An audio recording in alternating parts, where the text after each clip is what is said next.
At approximately 1 p.m. on April 23, 2006, the small town of Medsick, Canada, received some terrible news. 3 members of the Richardson family were found dead in their home, and their 12-year-old daughter Jasmine was missing. The scene in the family home was truly disturbing, with bodies scattered throughout different rooms. To solve the case, the investigation had to navigate a story that involved teenage dating, worship of serial killers, and male werewolves. Deborah and Marc Richardson met in 1990 at a gym in Ontario, Canada.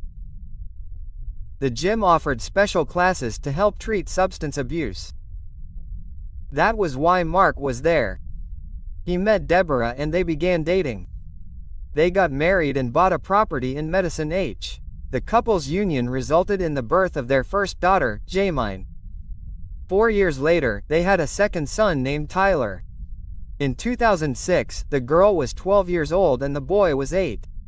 Deborah and Marc were able to welcome their children into a comfortable home. The siblings grew up in a very healthy and happy environment.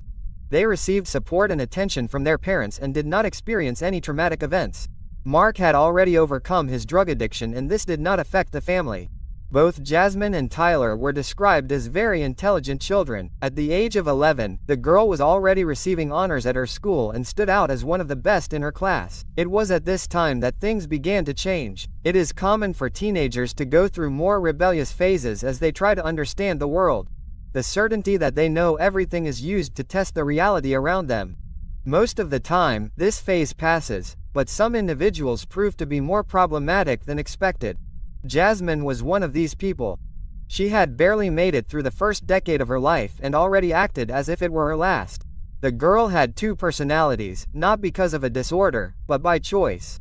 The real-life young woman was a smiling and dedicated girl, very different from her online version. She created a series of accounts on different social networks, including MySpace. At first, her profile featured bold colors, delicate designs, and motivational messages. But over time, the page was taken over by the Gothic theme, a common transition to a teenager's more rebellious or turbulent phase. It should go without saying, but being Gothic or being attracted to the theme does not make someone a criminal. This fact alone means nothing. However, it is a necessary point for the context of the case. One of the accounts created by Jasmine was on the website Vampire Freaks. The website she used has since been shut down, although there are others today that use the same name. At the time, the website served as a meeting point for people interested in gothic, punk, and emo culture. She published her posts under nicknames such as Killer Kitty, Runaway Devil, and Mayhem, respectively in free translation, Killer Kitten, Runaway Devil, and Chaos. The latter probably refers to the Norwegian black metal band. And if you were already on the internet in 2006, you may remember that using X before and after the nickname was common. Jasmine posted several photos of herself wearing heavy makeup, black clothes, and fake weapons. This was an image that contrasted with the young woman in real life, at least for now. In her interests, Jasmine added figures such as Jeffrey Dahmer, Chris Angel, and Batman as her heroes. The first is a serial killer, the second a magician, and the third a vigilante. They are very different figures who do not even walk in the same direction. And perhaps this reveals the mental disorder present in Jasmine's head at that time. The convictions of these characters mattered little. What she wanted was the mask. She wanted to attract attention through shock. And it is impossible to say whether her parents knew about these pages or not. The girl spent a lot of her time on the internet talking to people who shared the same interests. Her taste in music was one of the few things she threw out of her room. Jasmine went to concerts with a group of friends several times. At one of them, she met 23-year-old Jeremy Steinke. For reasons that are unclear, he was the target of bullying at his school. The attacks were so frequent and severe that Jeremy dropped out of school. He refused to look for work and spent all day in the trailer he shared with his mother. This woman was an alcoholic and had difficulty keeping a steady partner. There is no information about Jeremy's father, but by all accounts, he was not present. The boy saw many men come and go from that trailer and was even beaten by some of them. In 2006, Jeremy was still unemployed. With no plans for the future or prospects for improvement, he spent his time talking to girls on the internet. The vast majority of them were underage. Jerry described himself as a freak and his friends agreed with this claim, largely because of the things he said about himself. He said he liked the taste of blood and claimed to drink it frequently. He never revealed whether the blood was animal or human or how he got it. And most likely he was lying.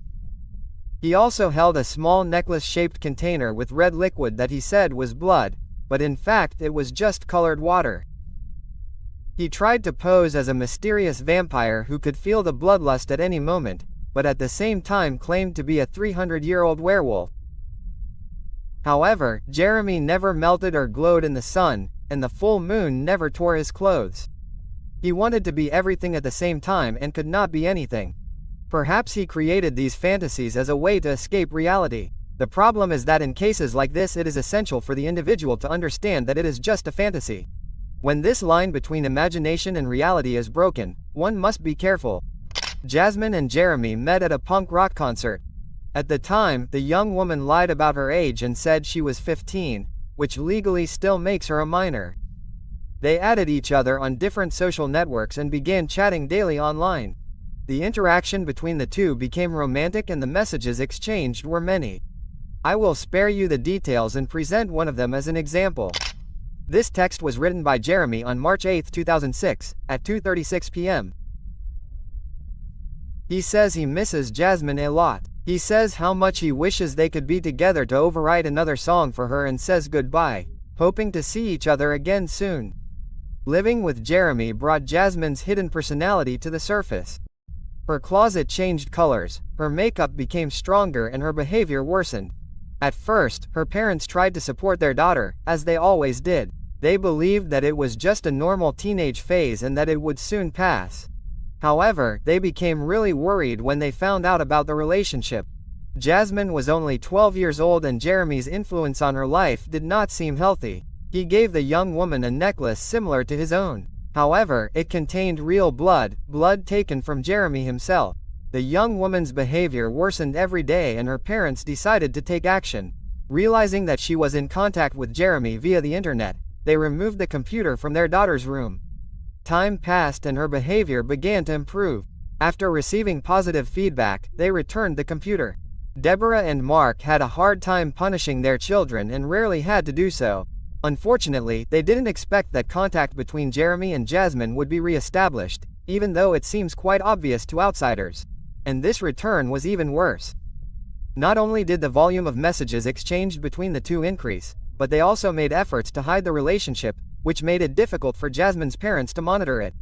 Deborah and Marc would not allow their relationship to progress and Jeremy realized this. He then began to express his hatred for the couple through poetry. In one of the texts, he presents himself as the savior of Jasmine's life. He says that her parents are in the way and that he wants to slit their throats. He ends by saying that the payment will be in blood. Jeremy and Jasmine claimed to be in love and lived a fantasy, almost theatrical romance. The thought that this love did not happen because of the girl's parents began to echo between the two, and it wasn't long before dangerous and disturbing ideas were put forward for discussion. This was one of the online interactions on the subject. Runaway Devil was one of Jasmine's nicknames and Soulweir was Jeremy's nickname. Just for context, the latter means something like Soul Eater. Jasmine starts by saying that she misses her boyfriend more than killing people, even though she had never killed anyone. She asks if they can be together and kill people. Then she finishes by saying that she hates them, referring to her parents. She says that she has a plan that starts with the murder of them, Deborah and Marc, and ends with a life with Jeremy. He agrees with the plan and says that they needed to think through the details better. That was no longer a fantasy. They were conspiring to commit murder and the planning would make everything even worse in the eyes of the law. Deborah and Marc continued to live their lives normally, happy that their daughter had improved her behavior. Their youngest son, Tyler, was starting school and everything seemed fine. What no one in that house knew was that the future of each of them was being threatened by the messages on the computer screen. On April 23, 2006, the residents of Medicine Hat woke up to a sunny domain. Some parents took advantage of the morning to make renovations, while others were busy preparing for family gatherings. Meanwhile, the children ran to meet up and play outside. One of these boys was excited to spend the day with his best friend. He arrived at Tyler's house, number 304, and knocked on the door, but received no answer. The silence that drove him away caused him to feel strange. The family always stayed home on Sundays and their cars were parked on the property. Driven by curiosity, this boy tried to peek through one of the windows to his left that led to the basement. His wide eyes outlined the silhouette of a body lying on the floor. Although he could not see any detail, the scene did not seem natural. This boy ran back to the house and warned his mother.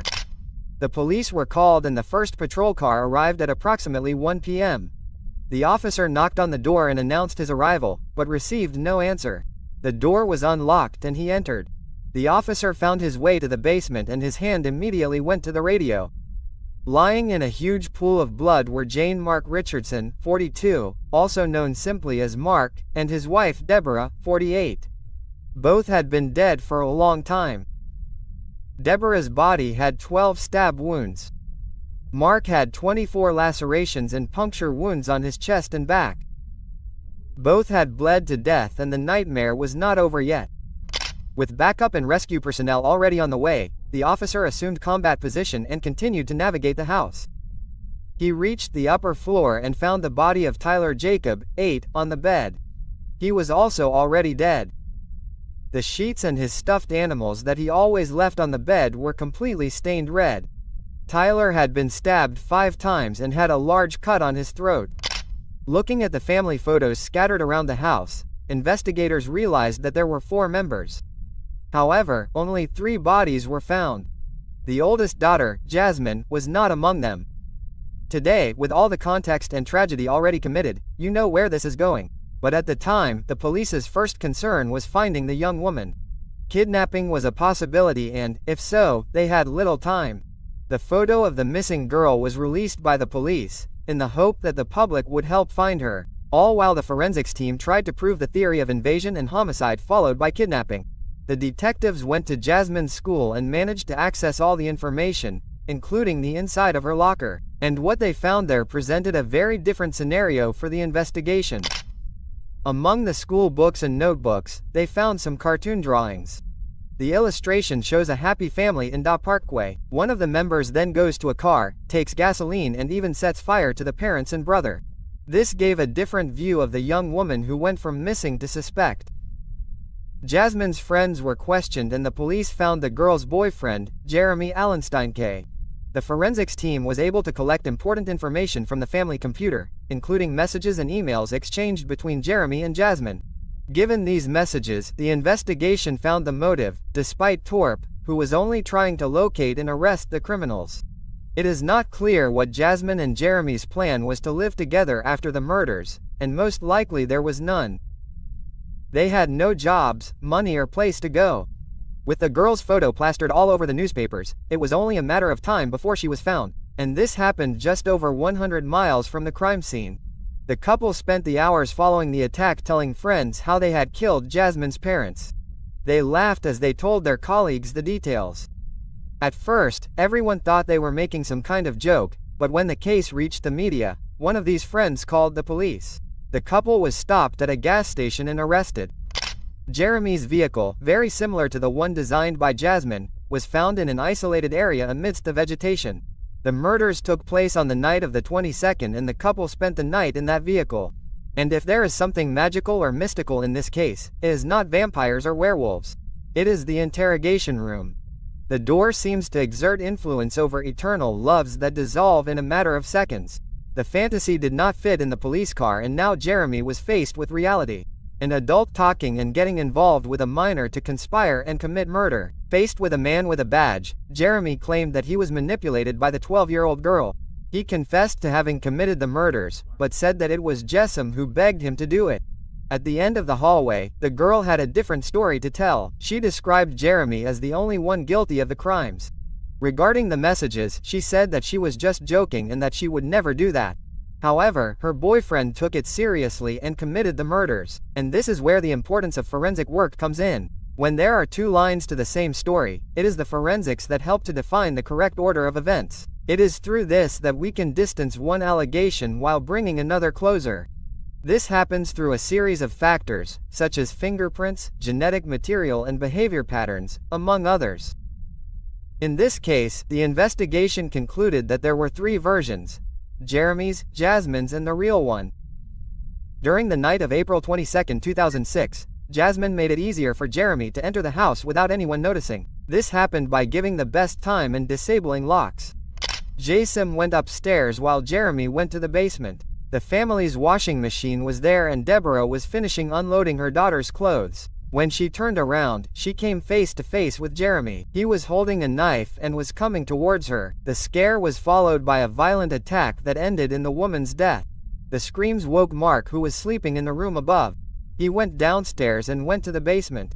Marc arrived to find his wife bloodied on the floor with a man dressed in a bulletproof vest over her. They got into a physical fight and Marc tried to take control of the knife. Unfortunately, he was unable to do so and was stabbed multiple times. His body was left next to his wife and he died at the scene. According to the plan, Jane was supposed to murder her brother in the bedroom while Jeremy killed his parents. And this was the only point that the forensics team was unable to prove, since the killer's versions differ greatly on this point. Jeremy claims that Jasmine killed her brother alone. She, in turn, said that she did not have the courage. The plan was to strangle the boy to death. According to Jasmine, Jeremy realized that she would not be able to do it. He handed over the knife to finish the job. She confessed to stabbing her brother, but claimed that she only struck him once. The others were allegedly done by Jeremy. The forensics team was unable to say which version is correct. After the murders, Genro fled. Minutes later, Jay took a taxi to meet him in the middle of the vegetation. This was done so that they would not be seen leaving together.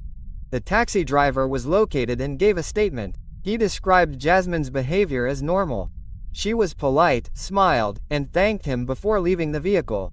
This behavior was completely unbecoming of a 12-year-old girl who had just lost her family. This worked against his own version of events. If she really had no intention of killing her parents, she would never have acted that way, much less would she have wanted to meet Jeremy in an isolated location. During the trial, the police allowed the couple to exchange letters in the hope of obtaining more information. And the exchanges happened. Back in the fantasy, after accusing each other, they continued with the loving messages as if nothing had happened. Jeremy even proposed to Jasmine in one of the letters, and she accepted. This union did not officially take place. In June 2007, Jeremy Steinke appeared before the judge. His defense presented him as someone immature, with self-esteem issues, and who tried to hide his actions behind a difficult childhood. These are not justifications for committing murder, and Jeremy was sentenced to 3 life sentences with a minimum of 25 years in a closed regime before becoming eligible for parole.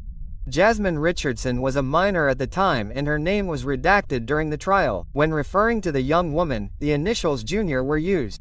She showed no remorse during the trial and even smiled during the description of how her parents died. Since she was a minor by law, the maximum period she could be held in a closed regime was 10 years. Of those 10 years, 4 of them were spent in a psychiatric institution and another 4 years and 6 months on probation. After therapy and being separated from Jeremy, Jasmine began to show remorse for her parents' deaths. The court describes her as a model of rehabilitation and hopes that she will be able to live a life free from further crime. During her probation, Jesu enrolled at Mount Royal University in Calgary. She was given a new name and documents. As of 2016, she is a free woman. Jeremy remains in prison and is unlikely to be granted parole. While in prison, he changed his name to Jackson May, in memory of his mother who died on March 29, 2016. The community of Medicine Hat refused to welcome Jasmine back. She was not forgiven by the residents and had to move. Deborah and Marc Richardson loved their children. They did what they could to bring Jasmine closer, but they couldn't. Little Tyler, who had even less influence and power over the situation, was supposed to stare into his sister's eyes as he was cruelly murdered amidst stuffed animals. And he never knew why. Unlike her, he didn't get a second chance. Today, at 31 years old, Jardin is a free woman. She uses a new name that has not been released. Her place of residence is also unknown. At 42 years old, Jeremy Steinke, now called Jackson May, is incarcerated at the Maximum Security Institution Edmonton in Alberta, Canada. He will be eligible for parole sometime in 2003.